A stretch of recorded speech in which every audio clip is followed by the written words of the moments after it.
this is going to be an insane video. We're going to go through every single king and queen, and a little bit about the main things that happen during their life, whether that be in the world or, you know, as part of their reign. But I thought this would be a really cool video for any history nerds, and yeah, let's just get straight into it.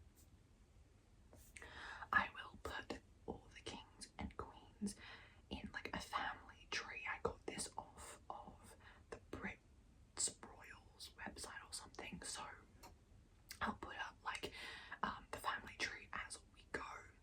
But let's just start at the very beginning. So we start with the Wessex family. This first king is named Alfred the Great, and he reigned from 871 to 899. Sorry, I have my laptop here with everything on it, so if I'm looking off to the side, that is probably why. I don't remember absolutely everything. There are over like 45 different kings and queens since then, and all their lives have been so crazy, especially the ones like early and in the medieval ages. So I am looking at my notes over here, but Alfred the Great was an Anglo-Saxon king, and during his reign, London actually fell to the Vikings.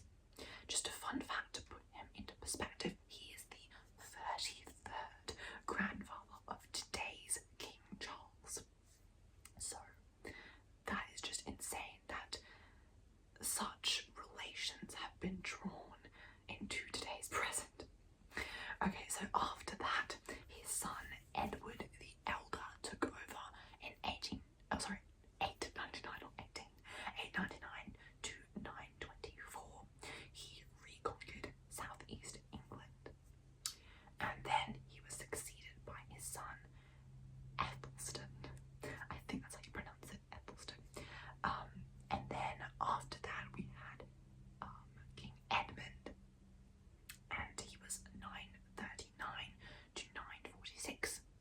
He was murdered and succeeded by his brother Edred. The beginning pieces of this historical like royal family is a little bit mixed. There is a lot of pieces missing, as you might be able to tell. Like, this person is succeeded by that person, is succeeded by that person, and then you're just a bit confused. But that is the nature of such ancient history, because there's just very few sources that we have, and you know, there's just a lot of missing pieces and putting the dates together, and a lot of it isn't recorded as well, like written recorded. There's a lot of oral tradition still going on at this time, so if that's why you might be a bit confused at the beginning, don't worry, so am I. So next we have Edgar the Peaceful. Was he peaceful? I don't know. He reigned from 959 to 975, and fun fact, he had an illegitimate daughter. Now, the actual definition of illegitimate daughter is not necessarily like bad. It just means that he had a daughter with another woman that wasn't the person he was married to. But you can be the judge of whether that's illegitimate.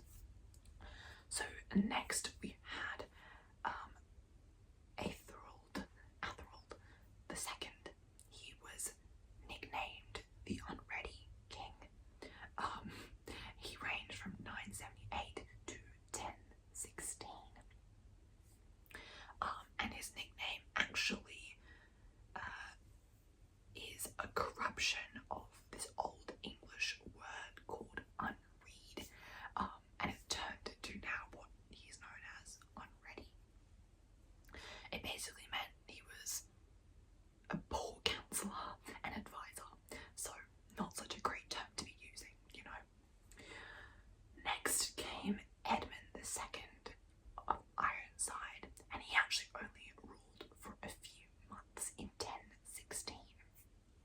He was assassinated, and King Canute claimed the throne, and he claimed this by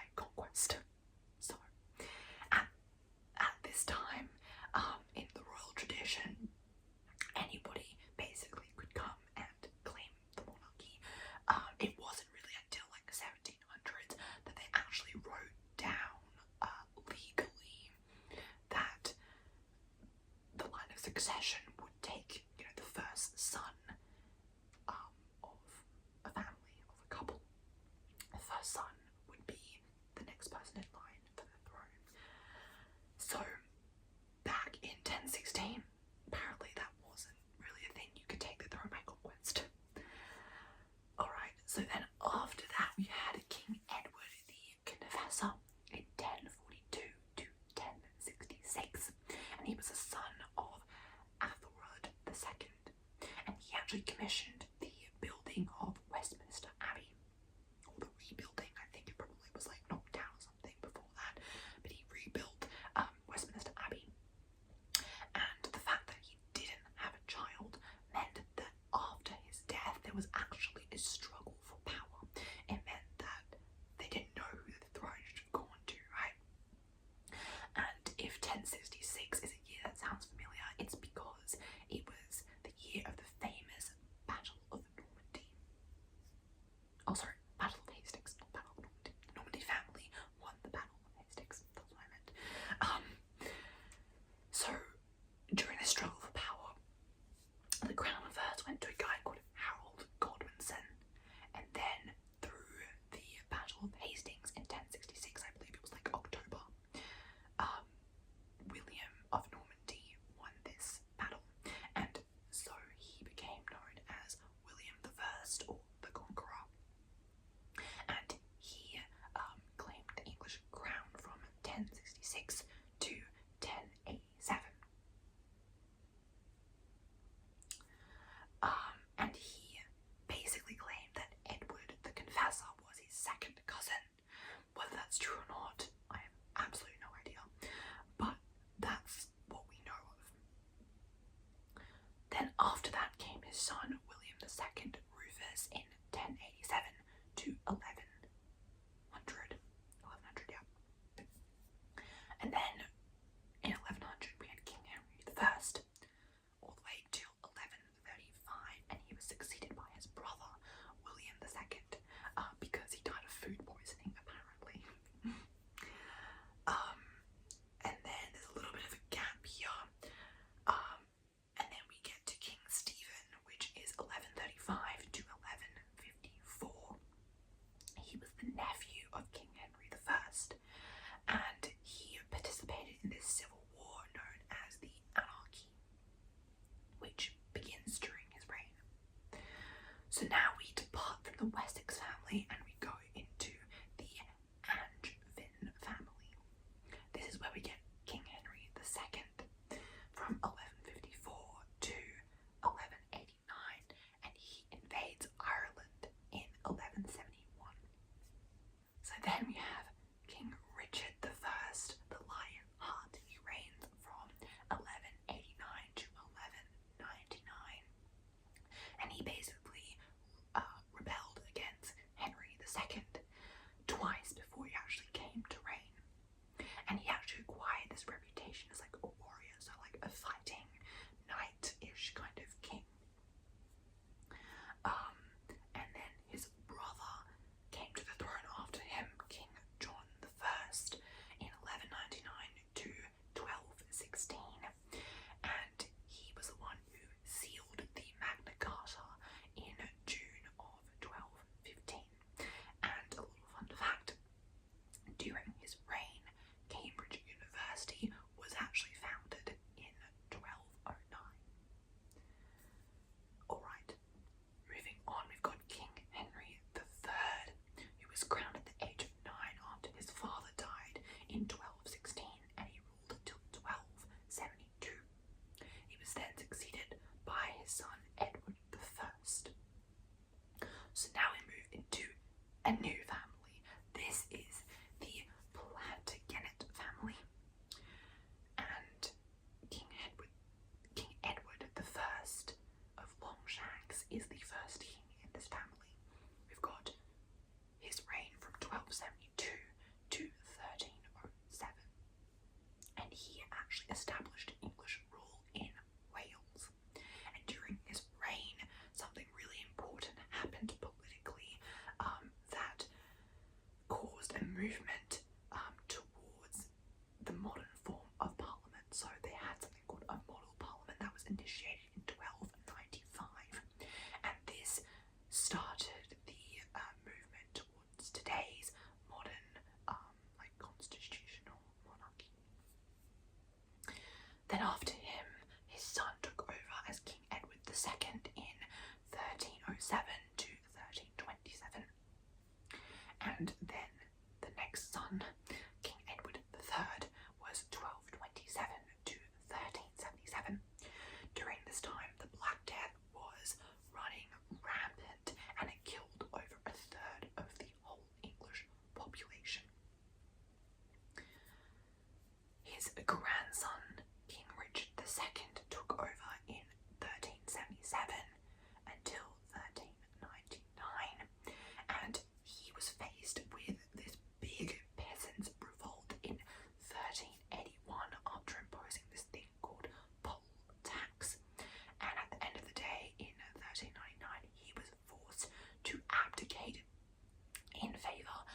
and Lancaster the Red Rose, which is why they call it the War of Roses. And this began in 1955 with the Battle of Haworth. Eventually, Henry VI was murdered as he was stabbed at the base of the Tower of London. So then began the York family, which took over from here. We had King Edward IV from 1461 to 1483, and he was a distant cousin of Henry VI. Moving on, we had King Richard III, and he reigned from 1483 to 1485. And then we eventually move on to probably one of the most famous families in all of English history, because they just established so much of English history during this medieval Asia period, and this is the Tudor family.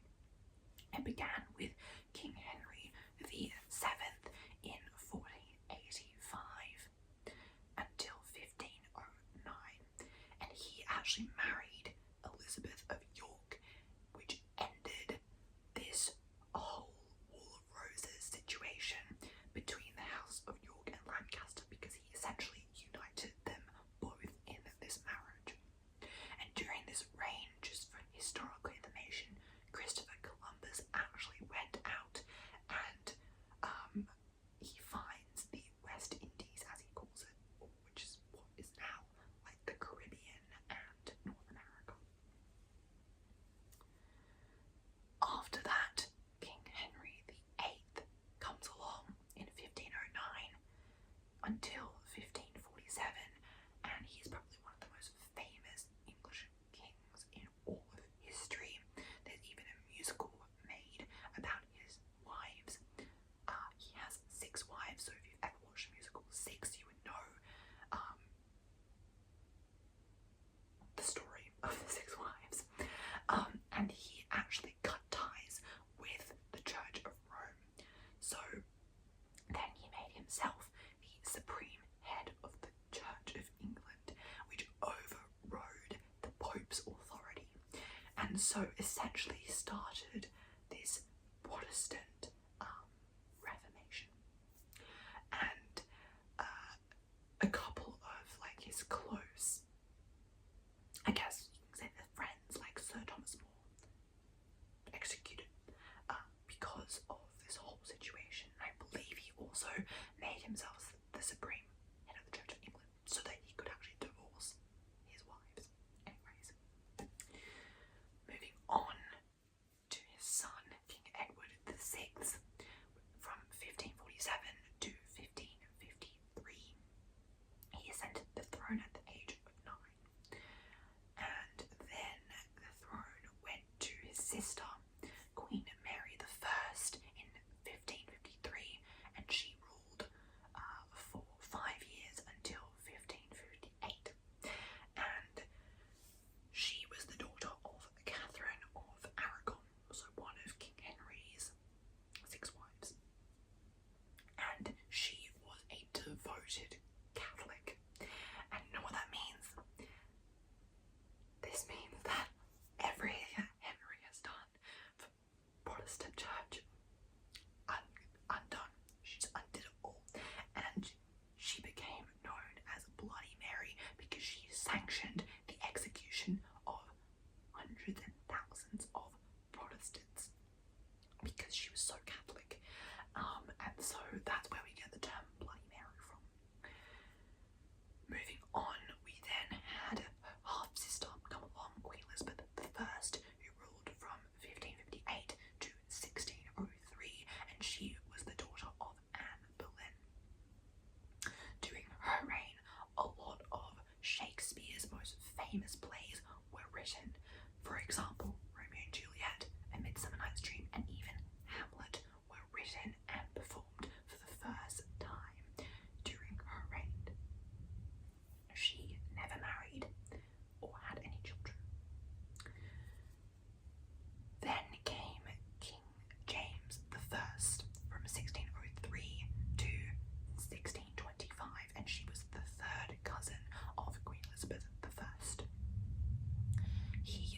actually the King of Scotland at the time. He was the 6th Queen of Scotland. Oh, sorry, King of Scotland. And that made him both a King of Scotland and of England. So, they kind of almost united the two kingdoms together. Because at the time, a lot of, royal marriages happened between different royal families of the world, and so it wasn't really much of a coincidence that King James I happened to be related to the British royal family. So then, moving on, a new family kind of starts, and this is the Stuart family. And it starts with King Charles I from 1625 to 1649. During this period of time, England goes to war with France. Once again, it's big, England's always at war with France, has always been at war with France. And so they go to war with France again. And eventually, after his rule, he is executed, and this is followed by 11 years of parliamentary rule. So not, monarchy, parliamentary rule by this family called the Cromwell family. But eventually, after a little bit of this, it went back to monarchy. In 1660, King Charles II became the king, and he ruled until 1685. And there's not much interesting that happened during his life, but during his life, John Milton, as you guys may know, a famous writer, he published Paradise Lost, and it's a big inspiration for a lot of works in today's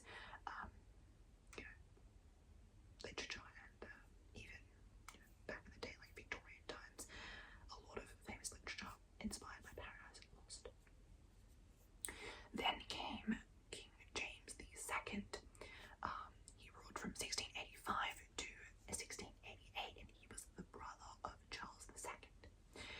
He took a lot of steps to restore Catholicism in England, and during his time, Newton actually publishes his book called Mathematical Principles of Natural Philosophy during his reign, and this changes so much for science and physics, and it's even something that we use today in our modern day world of scientific research.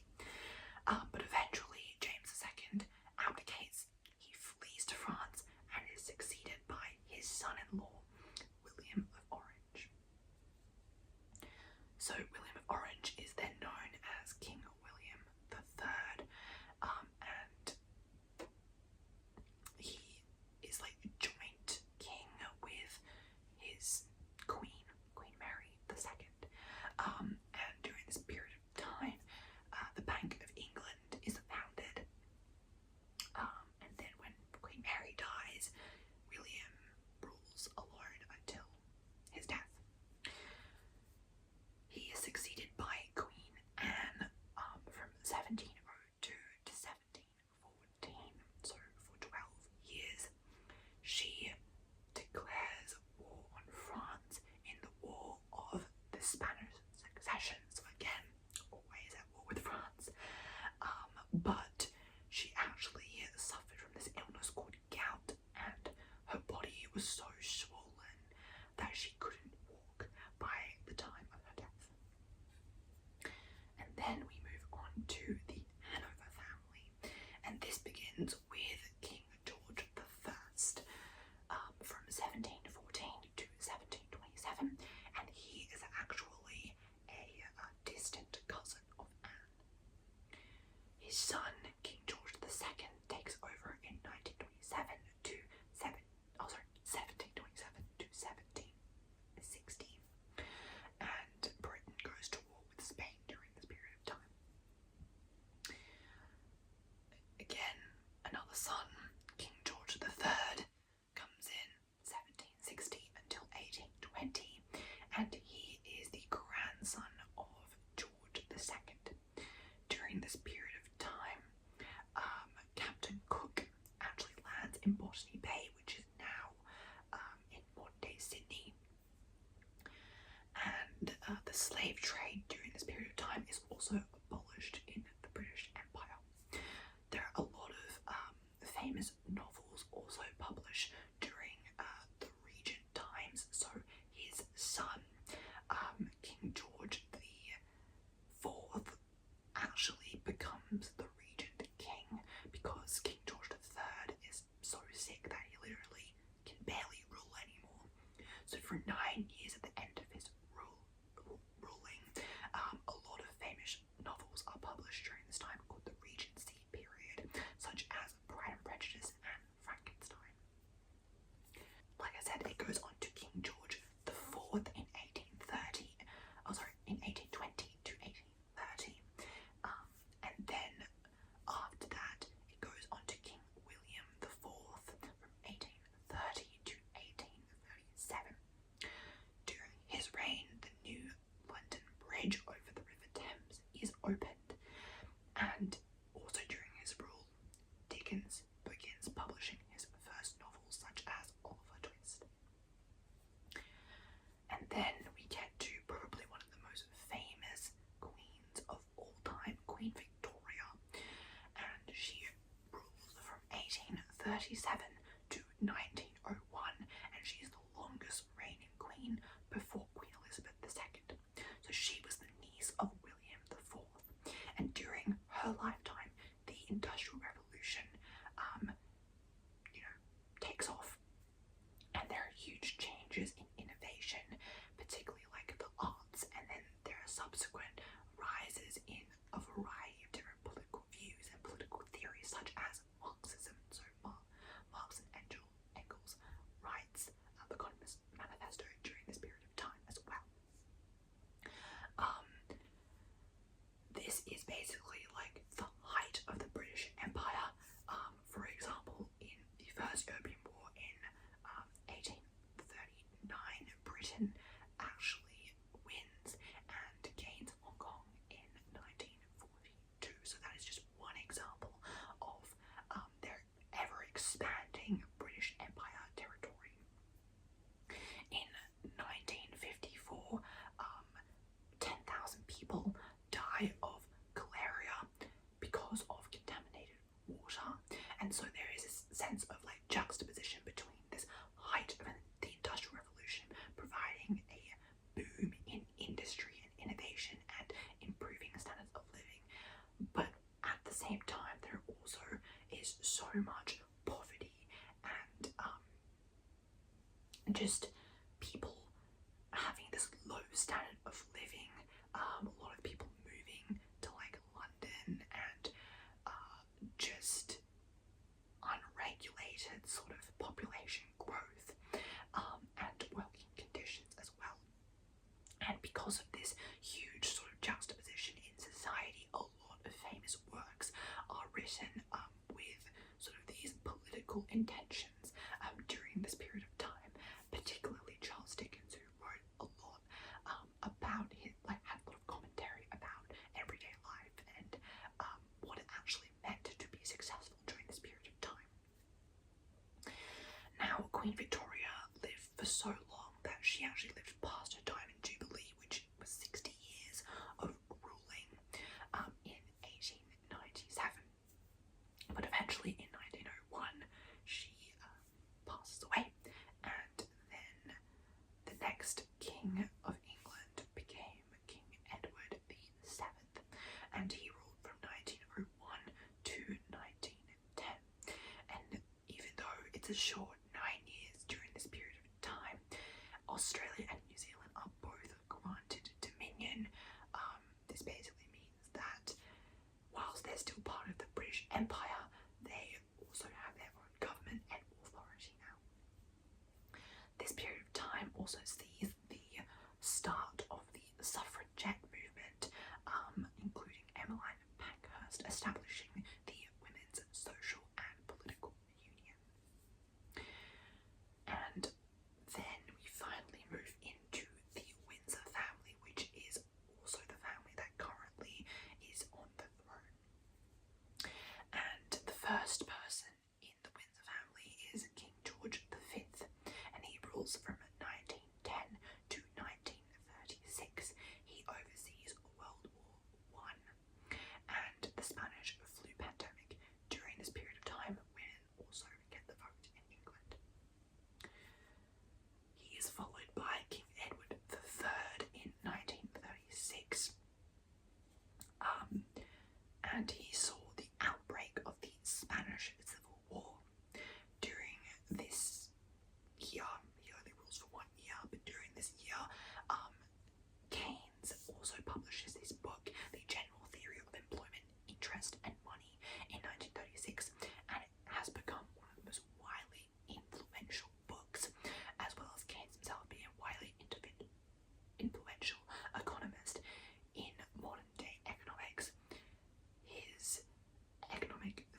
Smith until now, and a lot of modern day economics that we might learn in high school or in university or further education is based off of Keynes's theories and philosophies.